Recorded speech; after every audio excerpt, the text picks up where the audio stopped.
आप सभी का आपके अपने इस YouTube चैनल पर हार्दिक स्वागत है।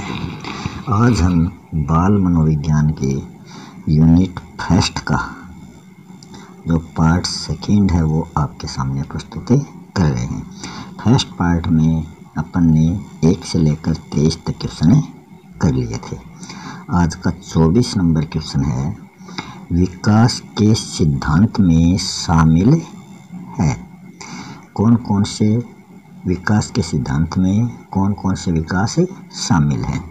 शारीरिक मानसिक विकास, संवेगात्मक व सामाजिक विकास, विकल्प 1 व 2 दोनों, या इनमें से कोई नहीं। तो विकास के सिद्धांत में 4 विकास शामिल होते हैं, शारीरिक, मानसिक, संवेगात्मक और सामाजिक। तो ऑप्शन 3 इसका राइट हो जाएगा। व्यक्तिगत प्रक्रिया में इन सभी की गति अलग अलग होती है। मनोवैज्ञानिक ब्रिजेस के अनुसार शिशु में जन्म के समय कौन सा संवेग पाया जाता है? प्रेम, क्रोध, भय, उत्तेजना। तो हमें ब्रिजेस के अनुसार बताना है कि शिशु में जन्म के समय कौन सा संवेग पाया जाता है। तो वो पाया जाता है उत्तेजना। और ब्रिजेस कहते हैं कि 2 वर्ष की अवस्था तक आते आते बच्चे में सभी संवेग उत्पन्न हो जाते हैं। वाटसन ने प्रेम, क्रोध, भय 3 संवेग बताए हैं। विलियम मैकडूगल ने 14 मूल प्रवृत्तियां व 14 ही इन मूल प्रवृत्तियों से संबंधित संवेग बताए हैं। जैसे भय मूल प्रवृत्ति का संवेग पलायन है, घृणा मूल प्रवृत्ति का निवृत्ति है, क्रोध का युयुत्सा है। नेक्स्ट क्वेश्चन है 26 नंबर क्वेश्चन, बाल्यावस्था की विशेषता नहीं है। तो इसमें कौन सी विशेषता ऐसी है जो बाल्यावस्था से संबंधित नहीं है? गैर सामाजिक संवेगों का प्रदर्शन, स्वमोह की भावना, निरुद्देश्य भ्रमण की प्रवृत्ति। तो इसमें जो बाल्यावस्था की विशेषता है वो पूछा है। तो इसमें बाल्यावस्था की विशेषता है निरुद्देश्य भ्रमण की प्रवृत्ति। अन्य सभी जो विशेषताएं हैं वो शैशवावस्था की विशेषताएं हैं।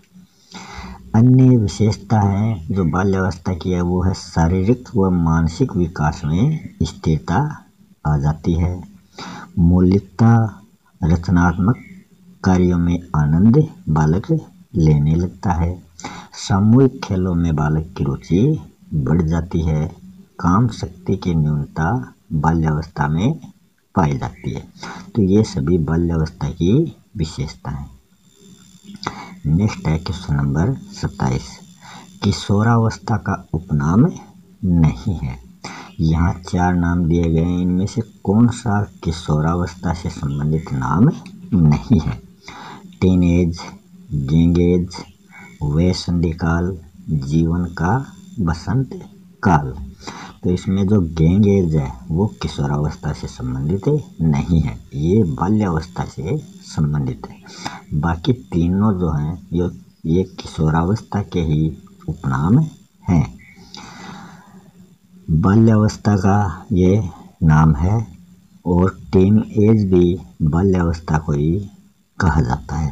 टीन एज जो है ये किशोरावस्था और टीन एज ये बाल्यावस्था। किशोरावस्था के अन्य नाम हैं जीवन का सबसे कठिन काल और जीवन का स्वर्णिम काल। नेक्स्ट क्वेश्चन है, जन्म के समय बालिका की औसत ऊंचाई कितने इंच की होती है? तो ये बताना है कि जन्म के समय बालिका की ऊंचाई कितने इंच होती है। 7.13 इंच, 20 इंच, 7.15 इंच, 20.5 इंच। तो इसमें बालिका की जो औसत ऊंचाई है जन्म के समय वो होती है 20 इंच की। 1 इंच में 2.54 सेंटीमीटर होते हैं। लड़की का जो भार है वो बाल्यावस्था में होता है 7.13 पाउंड। 1 पाउंड बराबर होता है 454 ग्राम के।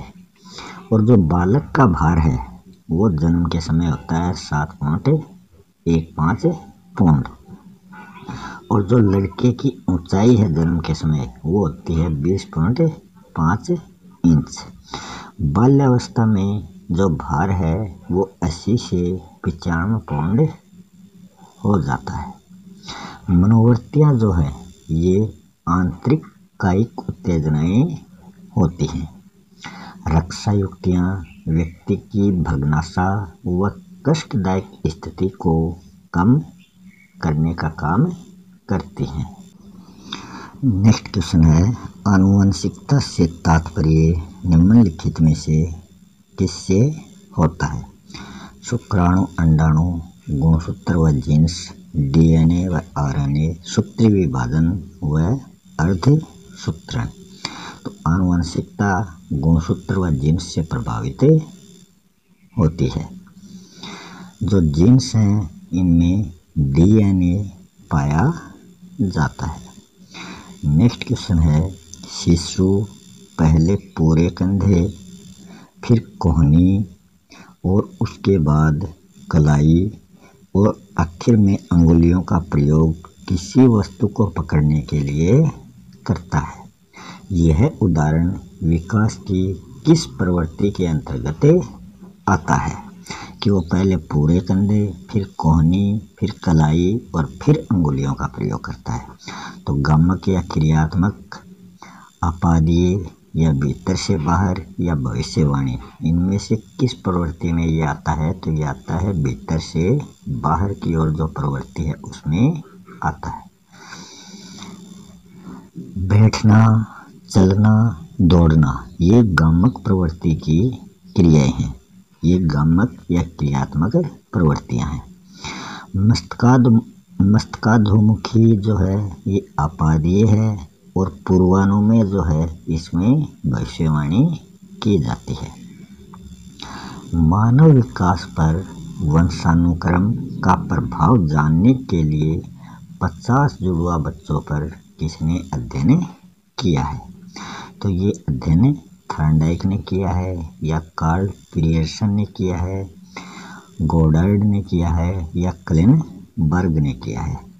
तो ये जो 50 जुड़वा बच्चों पर अध्ययन किया है वंशानुक्रम का प्रभाव जानने के लिए, तो ये किया है थॉर्नडाइक ने।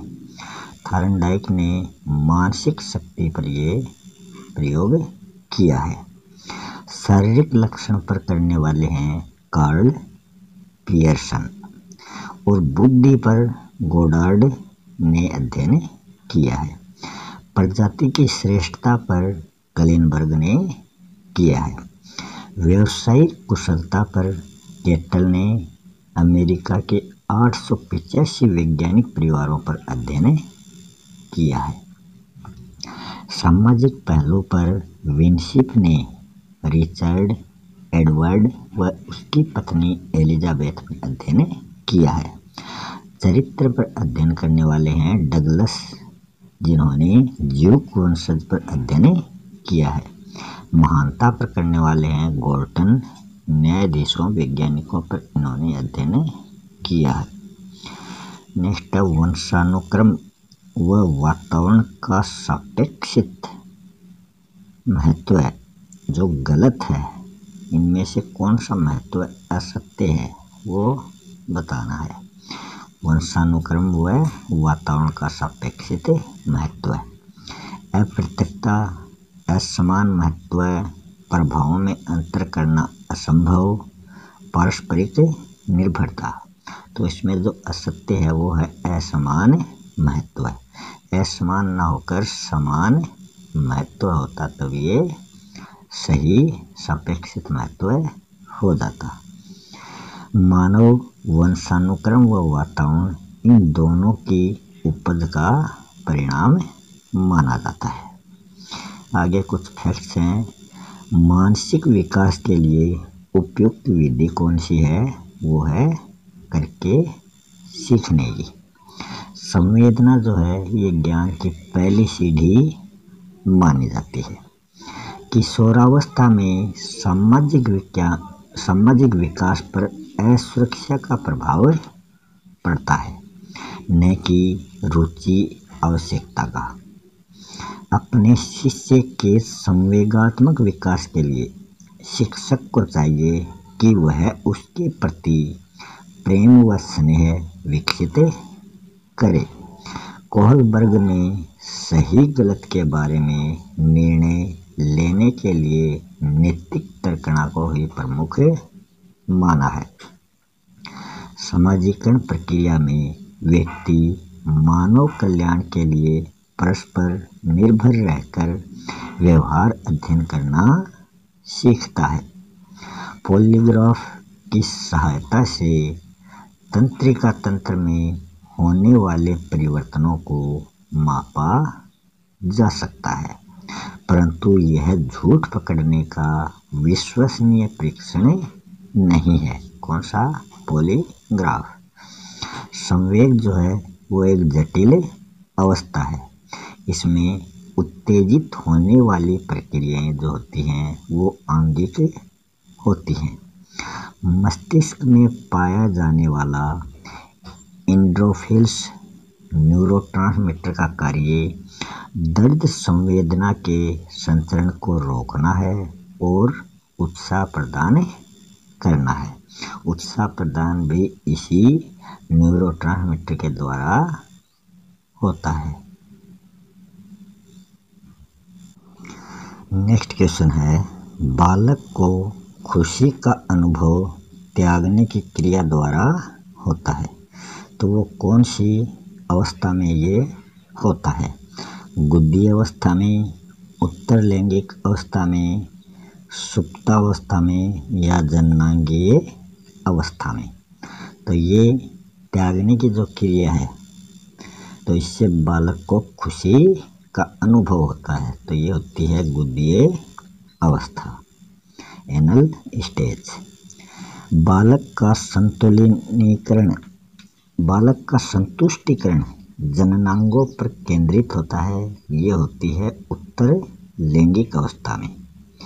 और बालक संज्ञानात्मक कौशलों व सामाजिक मूल्यों को ग्रहण करता है, तो वो करता है सुप्तावस्था में। और विपरीत लिंग के प्रति जो आकर्षण होता है वो है जननांगीय अवस्था। नेक्स्ट क्वेश्चन है 34 नंबर क्वेश्चन। एरिक्सन का मनोसामाजिक सिद्धांत में पूर्व प्रौढ़ावस्था की अवस्था मानी जाती है। एरिक्सन ने मनोसामाजिक सिद्धांत में 8 अवस्थाएं बताई थी, तो उसमें पूर्व प्रौढ़ावस्था की अवस्था कौन सी है? एकात्मकता या तदात्मिकता बनाम शांति, घनिष्ठता बनाम एकाकीपन, सृजनात्मक बनाम ठहराव, संपूर्णता बनाम हताशा। तो इसमें जो पूर्व प्रौढ़ावस्था से संबंधित है वो है घनिष्ठता बनाम एकाकीपन। घनिष्ठता बनाम एकाकीपन, इसमें कितनी आयु वर्ग होती है? 18 से लेकर 35 वर्ष तक की आयु इसमें शामिल होती है। इसको मित्रता व अलगाव की अवस्था भी कहा जाता है।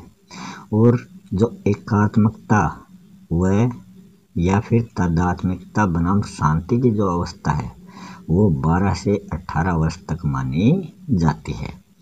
इसे पहचान, भूमिका द्वंद या किशोरावस्था के नाम से जाना जाता है। फिर है सृजनात्मकता बनाम ठहराव। ये 35 वर्ष से शुरू होकर 65 वर्ष तक इसमें आती है। इसमें प्रजनन स्थिरता हो जाती है और इसे उत्तर प्रौढ़ावस्था कहा जाता है। घनिष्ठता तो पूर्व प्रौढ़ावस्था, सृजनात्मक उत्तर प्रौढ़ावस्था। संपूर्णता बनाम हताशा, ये 65 वर्ष से अधिक की आयु के व्यक्ति में पाए जाने वाली अवस्था है। इसमें ईमानदारी, निराशा, वृद्धावस्था, ये लक्षण इसके होते हैं। 35 नंबर क्वेश्चन है, कोल व ब्रूस ने बाल्यावस्था को क्या कहा है? मिथ्या या छद्म परिपक्वता का काल, प्रतिद्वंदात्मक समाजीकरण का काल, अपराध प्रवृत्ति के विकास का नाजुक समय, या फिर जीवन का अनोखा काल। तो कोल एवं ब्रूस के अनुसार हमें बताना है। तो कोल एवं ब्रूस ने जीवन का अनोखा काल बाल्यावस्था को कहा है। ऑप्शन 4 इसका राइट हो जाएगा। रॉस ने मिथ्या या छद्म परिपक्वता का काल बाल्यावस्था को कहा है। और किलपैट्रिक ने बाल्यावस्था को कहा है प्रतिद्वंदात्मक समाजीकरण का काल। और अपराध प्रवृत्ति के विकास का नाजुक समय, ये किशोरावस्था को वैलेंटाइन ने बताया है। भावी जीवन की सफलताएं जो हैं वो बाल्यावस्था वो निर्भर करती हैं शैशवावस्था में, कि जो भावी जीवन की सफलताएं हैं वो शैशवावस्था पर निर्भर होती हैं। व्यक्ति का निर्माणकारी काल शैशवावस्था को व्यक्ति का निर्माणकारी काल बाल्यावस्था को कहा जाता है, और ये कहा है फ्रायड ने। और जोन्स ने बाल्यावस्था को शैशवावस्था की पुनरावृत्ति कहा है। नेक्स्ट है, बाल्यावस्था का लक्षण नहीं है। तो इसमें कौन सा लक्षण है जो बाल्यावस्था से संबंधित नहीं है? भाषाई कौशलों का संपूर्ण विकास, समलैंगिक मित्रता व यथार्थवादी दृष्टिकोण, संवेगात्मक स्थिरता व उत्तरदायित्व की भावना, एकांत भावना व काम प्रवृत्ति। तो इसमें 3 बाल्यावस्था से संबंधित हैं, वो तो 1, 2, 3 है। और जो एकांत भावना व काम प्रवृत्ति है, ये बाल्यावस्था की ना होकर शैशवावस्था की विशेषता है। बाल्यावस्था की और विशेषताएं कौन कौन सी हैं? सामूहिक भावना व काम प्रवृत्ति की इसमें न्यूनता पाई जाती है। वास्तविकता में प्रवेश बाल्यावस्था में होता है। बाल्यावस्था बहिर्मुखी व्यक्तित्व की अवस्था होती है, इसे टोली या उत्पत्ति अवस्था भी कहा जाता है। नैतिकता व मौलिकता का विकास भी बाल्यावस्था में ही पाया जाता है। नेक्स्ट है, किशोरावस्था की विशेषता इसमें से कौन सी नहीं है? अपराध प्रवृत्ति का विकास, शारीरिक व मानसिक विकास में स्थिरता, व्यक्तिगत एवं घनिष्ठ मित्रता, समूह के प्रति भक्ति व समायोजन का अभाव। तो इसमें जो नहीं है वो है शारीरिक व मानसिक विकास में स्थिरता। ये बाल्यावस्था की ये किशोरावस्था की विशेषता नहीं है। किशोरावस्था की विशेषता है शारीरिक व मानसिक विकास में तीव्रता। वैलेंटाइन ने अपराध प्रवृत्ति का विकास और व्यक्तिगत व घनिष्ठ मित्रता किशोरावस्था की प्रमुख विशेषता बताई है। ईश्वर व धर्म में विश्वास, प्रौढ़ों को मार्ग की बाधा मानने वाले हैं कोलसैनिक। ये किशोरावस्था से ही संबंधित है। संघर्ष, तनाव व तूफान की अवस्था किशोरावस्था को कहा स्टैनले हॉल ने, जिन्होंने आकस्मिक विकास का सिद्धांत दिया है। क्रमिक विकास का सिद्धांत थॉर्नडाइक, किंग व हॉलिंगवर्थ द्वारा दिया गया है। व्यवहार व मनोवृत्ति पर सर्वाधिक प्रभाव मित्रों का पड़ता है। 15 वर्ष के बाद रुचियों में स्थिरता आ जाती है। हेडो कमेटी रिपोर्ट क्या है? 11-12 वर्ष की अवस्था में बालक की नसों में एक ज्वार उठता है। यदि उसे सही दिशा दी जाए तो सफलता अन्यथा विनाश की स्थिति उभरने लगती है। ये हेडॉक कम्युनिटी से संबंधित परिभाषा है। बाल्यावस्था में बालक के शरीर में कितनी हड्डियां विकसित हो जाती हैं? तो ये बाल्यावस्था से संबंधित पूछा है। तो बाल्यावस्था में 350 हड्डियां विकसित हो जाती हैं। और बाल्यावस्था में जो हृदय की धड़कन है वो 1 मिनट में 100 से 85 बार धड़कता है। हृदय की धड़कन 100 से 85 बार हो जाती है। शेषवावस्था में 270 हड्डियां पाई जाती हैं। बाल्यावस्था में वो बढ़कर 350 हो जाती हैं। शेषवावस्था में जो धड़कन है वो 140 प्रति मिनट होती है। 206 हड्डियां जो हैं ये किशोरावस्था में पाई जाती हैं। शेषवावस्था में 270, बाल्यावस्था में बढ़कर 350, फिर छोटी छोटी हड्डियां जुड़कर किशोरावस्था में 206 हो जाती हैं। और किशोरावस्था में जो हृदय की धड़कन है प्रति मिनट वो लड़कों में 72 है और लड़कियों में 69 है। दांत जो हैं वो सर्वप्रथम नीचे के आने शुरू होते हैं। शेषवावस्था में सभी दूध के दांत निकल जाते हैं। और बाल्यावस्था में 27 या फिर 28 स्थायी दांत आ जाते हैं। और किशोरावस्था में जो प्रज्ञादंत होते हैं 4 वो भी निकल आते हैं और दांतों की संख्या 32 हो जाती है। मस्तिष्क का जो भार है वो शेषवावस्था में 350 ग्राम होता है। बाल्यावस्था में 1260 ग्राम हो जाता है। और किशोरावस्था में मस्तिष्क का भार 1200 से 1400 ग्राम या फिर 1350 ग्राम हो जाता है। 8 वर्षीय बालक में मानसिक योग्यता विकसित हो जाती है। तो वो मानसिक योग्यता कौन सी विकसित होती है? अंतर प्रकट करने की, छोटी छोटी कविता व कहानियों को दोहराने की, समस्या समाधान की, रंगों की पहचान व 10 से 12 शब्दों का वाक्य बनाने की। तो 8 वर्षीय बालक से संबंधित मानसिक योग्यता है छोटी छोटी कविता व कहानियों को दोहराने की योग्यता।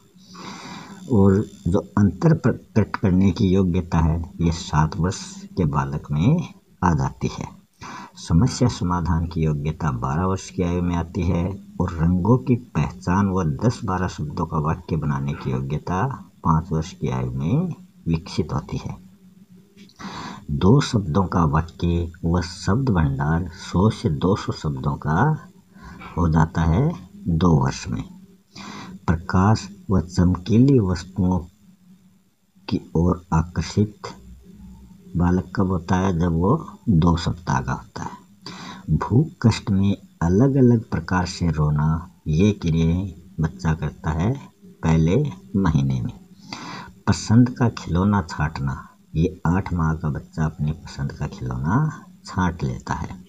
स्वर ध्वनियाँ प्रकट करना व आवाज़ की ओर सिर घुमाना ये 2 वर्ष के बच्चे में ये भावनाएं विकसित हो जाती हैं।